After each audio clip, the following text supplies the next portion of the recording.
اعوذ باللہ من الشیطان الرجیم بسم اللہ الرحمن الرحیم عن نبی ہریرہ رضی اللہ عنہ قال قال النبی صلی اللہ علیہ وآلہ وسلم الذی یخنق نفسہ یخنقها فی النار والذی یطعنها فی النار۔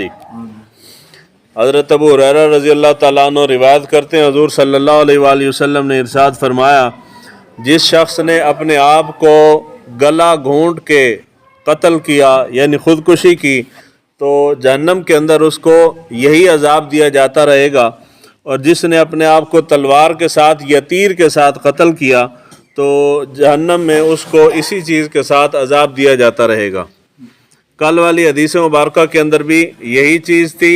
اس کے علاوہ اس سے پہلی حدیث مبارکہ اس کے اندر ہے، حضور صلی اللہ علیہ وآلہ وسلم نے ارشاد فرمایا کہ ایک شخص نے اپنے آپ کو قتل کر لیا تو اللہ تعالیٰ نے فرمایا کہ اس نے اپنی جان لینے میں مجھ پر سبقت کی ہے تو میں نے اس کے اوپر جنت جو ہے وہ حرام کر دی ہے۔ حرمت علیہ الجنہ، میں نے اس پہ جنت کو حرام کر دیا۔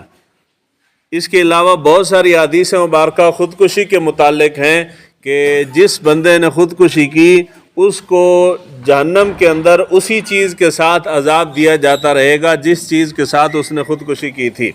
یعنی اگر اس نے تیر کے ساتھ اپنے آپ کو مارا ہے یا گولی کے ساتھ مارا ہے یا پہاڑی کے اوپر سے گرا کے مارا ہے یا بلندی سے چھلانگ لگا کے اس نے اپنی جان لی ہے تو جہنم کے اندر وہی عذاب اس کو دیا جاتا رہے گا، وہی چیز وہی ہتھیار اس کے ہاتھ میں ہوگا اور اسی کے ساتھ وہ اپنی جان لیتا رہے گا۔ یہ جہنم کے اندر اس کا عذاب ہے۔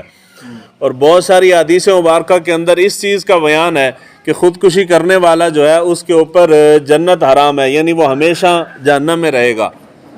یہ اس صورت میں ہے کہ جب کوئی شخص خودکشی کو حلال سمجھ کے جائز سمجھ کے خودکشی کرے تو پھر انسان ہمیشہ جہنم میں رہے گا، جنت میں داخل نہیں ہوگا۔ اور جس نے حالات سے تنگ ہو کے یا گناہ ہی سمجھا ہے لیکن اس نے گناہ سمجھنے کے باوجود خودکشی کر لی ہے تو ایسا شخص جو ہے وہ اللہ تعالیٰ کے رحم و کرم پہ ہے، اگر تو رب چاہے اس کو معاف کر دے، چاہے تو اس کو سزا دے، لیکن بالآخر وہ شخص جو ہے وہ جائے گا جنت کے اندر۔ اس کے علاوہ مسلم شریف کے اندر روایت ہے اور روایت اسی مسئلے کے اوپر ہے۔ حضرت طفیل بن عمر وہ روایت کرتے ہیں، میں اور ایک اور شخص حضور صلی اللہ علیہ وآلہ وسلم کی بارگاہ میں ہم نے اسلام قبول کیا۔ جب ہجرت کا وقت آیا تو ہم نے حضور کی طرف ہجرت کی، حتیٰ کہ وہ شخص بھی میرے ساتھ تھا۔ ہم مدینہ کے اندر رہنا شروع ہوئے تو مدینہ کی آب و ہوا اس کو موافق نہ آئی تو وہ بیمار ہو گیا، بیمار ہوا، بیماری شدید تھی، حتیٰ کہ بیماری سے تنگ آ کے اس نے اپنے ہاتھ کی انگلیوں کے پورے کاٹ لیے یا اس نے اپنی ہاتھ کی نس کاٹ لی تو اس سے اتنا خون بہا کہ وہ خون رک نہیں سکا اور اس کی جان چلی گئی۔ حضرت طفیل فرماتے ہیں کہ جب وہ فوت ہو گیا، دفنا شفنا دیا گیا، میں نے ایک دن اس کو خواب میں دیکھا، خواب میں میں نے اس کو اچھی حالت میں دیکھا، یعنی جنت کے اندر دیکھا، جنت کے اندر دیکھا اور اس کے ہاتھ کے اوپر پٹی بندھی ہوئی تھی۔ تو میں نے اس سے پوچھا کہ اللہ تعالیٰ نے تیرے ساتھ کیا معاملہ کیا ہے؟ تو اس نے کہا کہ اللہ تعالیٰ نے مجھے حضور صلی اللہ علیہ وآلہ وسلم کی طرف ہجرت کرنے کی وجہ سے اللہ تعالیٰ نے بخش دیا مجھے۔ تو میں نے سوال کیا کہ پھر یہ ہاتھ پہ پٹی کیوں ہے؟ تو کہنے لگا کہ میں نے اللہ مجھے کہا گیا ہے کہ یہ ہماری بنائی ہوئی چیز کو تم نے خود بگاڑا ہے تو اب اس کو ٹھیک بھی خود ہی کر۔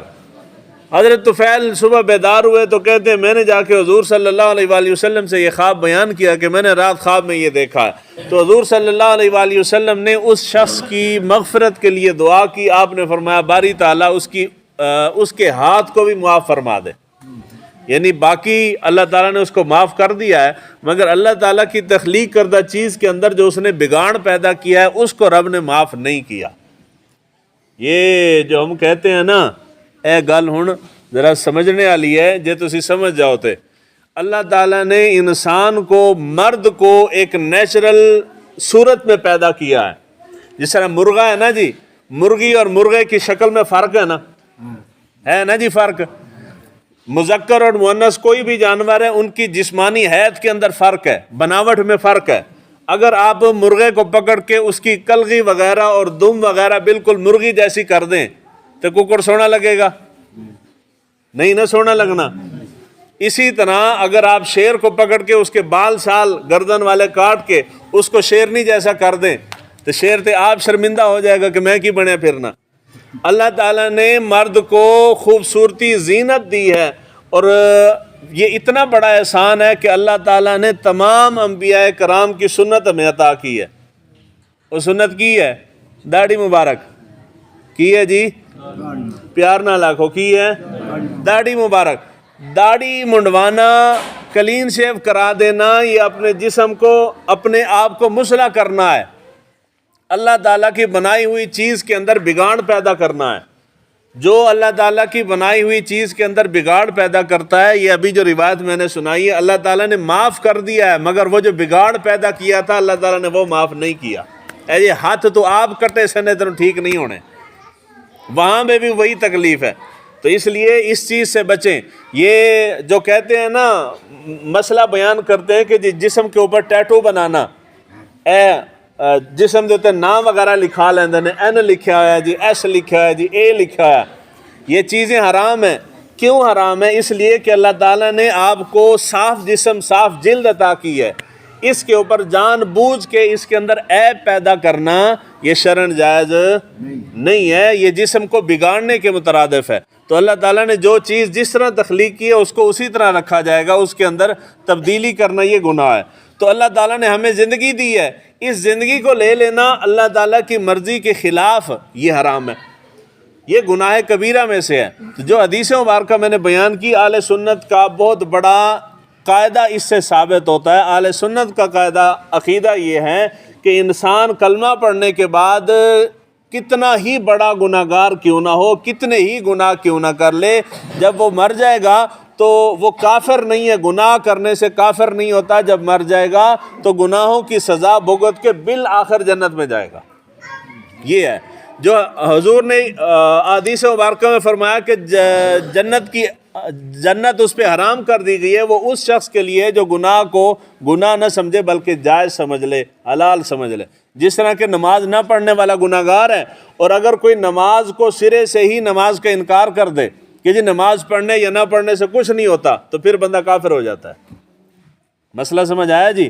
اس کے بعد آیا کہ خودکشی کرنے والے کے جنازے کے متعلق حضور صلی اللہ علیہ وآلہ وسلم کے حیات مبارکہ میں ایک شخص نے اسی طرح خودکشی کی، جنازہ لایا گیا، حضور صلی اللہ علیہ وآلہ وسلم جنازے کے لیے تشریف لے گئے، وہاں پہنچے تو کسی نے بتایا کہ یا رسول اللہ اس نے خودکشی کی تھی۔ حضور نے اس کا جنازہ نہیں پڑھایا، حضور جنازہ پڑھانے سے پیچھے ہٹ گیا، آپ نے فرمایا میں جنازہ نہیں پڑھاؤں گا۔ تھوڑی جی سزا نہیں۔